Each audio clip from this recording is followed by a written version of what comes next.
이재명 대통령이 지난주 대전을 찾아 해양수산부의 부산 이전과 관련한 지역민들의 양해를 당부했습니다. 참석자들이 먼저 질문하지 않자 직접 먼저 말을 꺼내면서 해수부 이전에 대한 반대 여론 설득에 나섰습니다. 이 대통령은 해수부가 세종에 존치한다면 100 정도의 혜택이 있지만 부산은 10배인 1000의 혜택이 있다며 다시 한번 해수부 이전 방침을 분명히 했습니다. 대통령이 불편할 수 있는 주제를 직접 꺼내면서 설득에 나섰다는 점은 긍정적으로 평가할 수 있지만 여전히 해수부 이전 문제를 지역의 이득 문제로 치부하는 점은 현실과의 괴리를 보여줍니다. 해수부가 정부 부처가 몰려있는 세종시를 떠나 부산으로 단독으로 갈 경우 초래되는 행정의 비효율 문제를 어떻게 해결할지 이 대통령은 여전히 대답하지 않고 있습니다. 많은 행정 전문가는 정부 부처는 실행이 아닌 정책 부서인 만큼 해수부가 부산으로 이전할 때 얻을 수 있는 이익은 추상적이지만 뻔히 나타날 것으로 보이는 행정의 비효율한 피해는 너무나도 분명하다고 입을 모읍니다. 이재명 대통령과 정부가 해수부 이전 문제를 단순히 지역의 이익 문제로 접근하지 말고 이 같은 우려에 대해 보다 근본적인 답변을 해야 할 것입니다.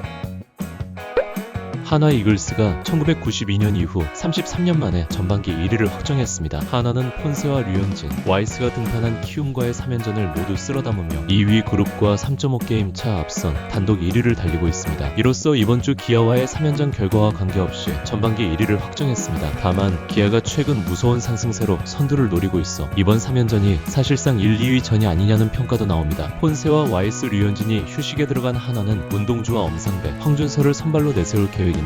미래 한화의 마운드를 책임질 젊은 선수들이 최선의 결과를 내주길 바랍니다. 오는 12일 올스타전이 열리는 프로야구는 오는 17일부터 후반기를 시작합니다. 한화는 KT와의 원정 4연전으로 후반기를 출발합니다.